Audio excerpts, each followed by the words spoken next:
Welcome back to the Jenstead. I'm Mary. Today is Friday, May 29th, 2026.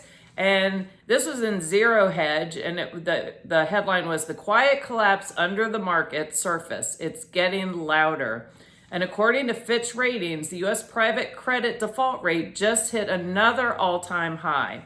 Fitch reported that the trailing 12-month credit default rate rose 6% for April 2026, up from 5.7% in March, and the highest level since the firm began tracking the data. Fitch recorded 10 private credit default events just in April, heavily concentrated in industrials, manufacturing, and business services. And it said what was most alarming was in the trailing 12-month period, there have been 81 unique defaults, generating 99 default events in private credit. And 7 involved distressed maturity extensions, which is basically lenders kicking maturities 1 to 2 years down the road, simply to avoid recognizing the immediate failure, as the article said. The remaining defaults largely involved borrowers introducing payment in kind interest structures instead of paying cash interest. And just as a sidebar, private credit is a $2 to $3 trillion market. It's a non-banking lending, but it does affect the banks do get involved extraneously, if I can say the word. So basically, these private credit firms, or what they're trying to do is just hold out that their liquidity is going to come back into the economy and save them. And then the more they hope, and the longer they wait, the worse it is. And so what's happening, and we've been seeing this, is companies are surviving by pretending they're solvent when they are not. We saw that with First Brands, where all of a sudden it was just a house of cards, and they were claiming they had this collateral and that collateral had been guaranteed to several different lending institutions at the same time, and it didn't exist, to make matters worse. So Fitch itself warned that prolonged Iran-related inflation pressure and higher energy costs could further weaken consumer demand and increase rating pressure on industrial issuers. And it said we're seeing, the article continues to say, we're seeing the U.S. consumer visibly weakening. Auto loan and credit card delinquencies that are 90 days past due are at levels not seen since the 2008 financial crisis. And when these private equity firms have a meltdown, this has an absolute ripple effect across the entire, it's not just the U.S. economy, it's also global. And this can cause banks that are overexposed to go belly up. And the reason I am talking about this and not trying to focus on the negative is because I know a lot of people that got hurt during the 2008 meltdown because the TV told them everything was great, and a lot of us trusted in the system, and we shouldn't have. And there were the warning signs out there, but because we trusted in the system, we didn't pay attention to them, and we didn't know what to look for. But we're seeing these things are boiling up, and I think what's going to happen is going to be far worse and really hurt and really just wipe people out financially.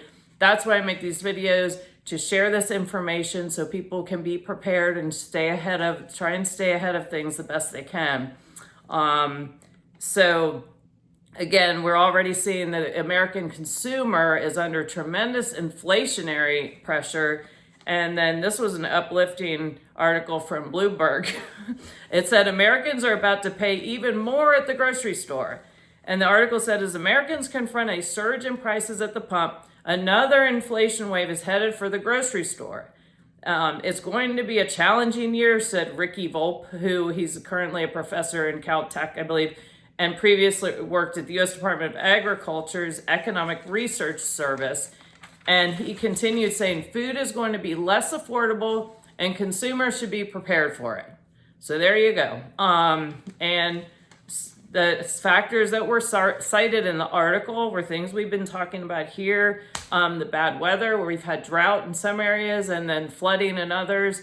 And so you've had the spring planting has been disrupted, which is going to affect the fall crop harvest as far as supply and price. And then tariffs, dwindling cattle herd, and I've talked extensively about that in previous videos.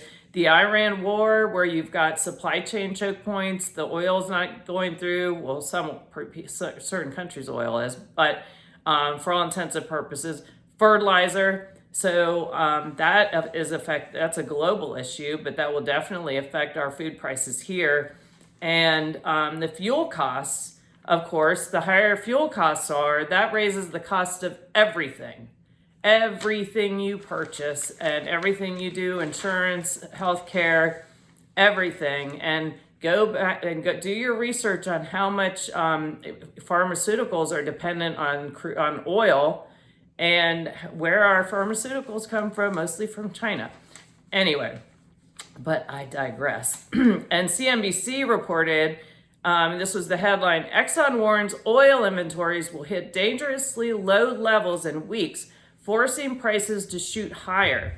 And Exxon Senior Vice President Neil Chapman said at a conference in New York, quote, "We're approaching unheard of inventory levels. I mean, really, really low levels. You could debate whether it's going to be 2 weeks or 3 weeks, but once it hits, whatever that magic inventory level he's talking about, so low, the prices will shoot up. And this will cause Brent oil to shoot up to $150 to $160 per barrel. And just to put that in context, basically every time the cost per barrel goes up $10, that can equate at the pump to 25 cents per gallon. But again, on top of that, we're in summer fuel here with the ethanol, and that I'm trying to remember. I think that added another. I think it was 40 to 60 cents per gallon for putting corn in our cars. But anyway, so anyway, I won't go into that one. That's a whole nother video for another day. Now today, Brent is down and U.S. oil is down per barrel.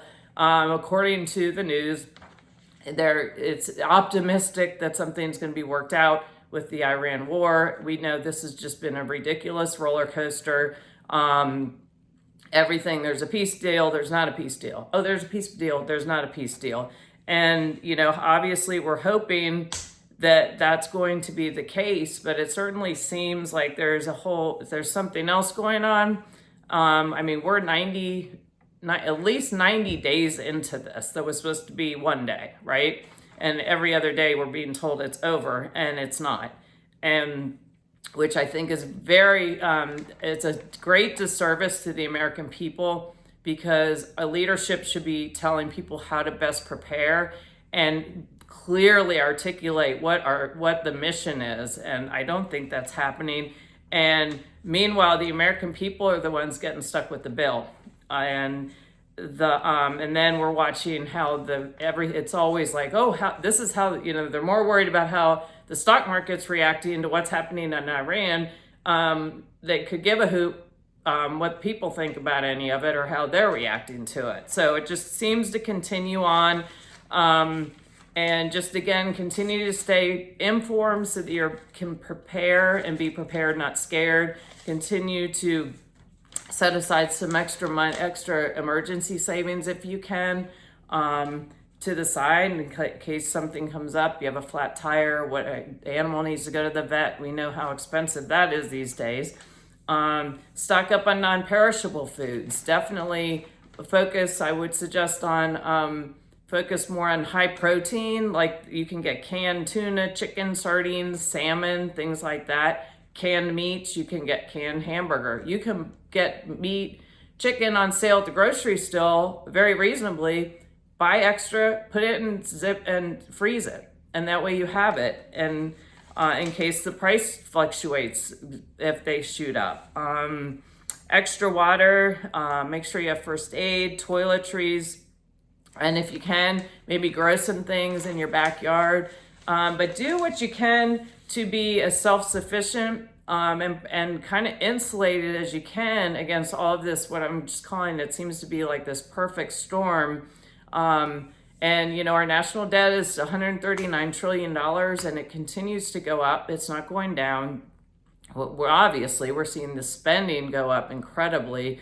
And so again, just be prepared. And again, I know I said this before, but it's so important to me to share this information with people who maybe they haven't tuned into it, or they just aren't aware and they're just busy working and paying their bills. To make sure that you're protecting yourself against a system that is continually going in the wrong direction, in my opinion. And also, I'm not a financial manager, but also make sure you're diversifying. You don't put all your eggs in one basket, and because there are certain risks in the banking system and the financial system, obviously. So obviously, just do what you can to just use common sense. And I will remind people, don't put, if you have more than $250,000 in one bank account, if it's beyond that, it is not insured by the federal deposit, the FDIC. So just as a little quick reminder. Anyway, thank you for watching. Please like, subscribe, and share. And I look forward to talking to y'all again soon. Have a great day.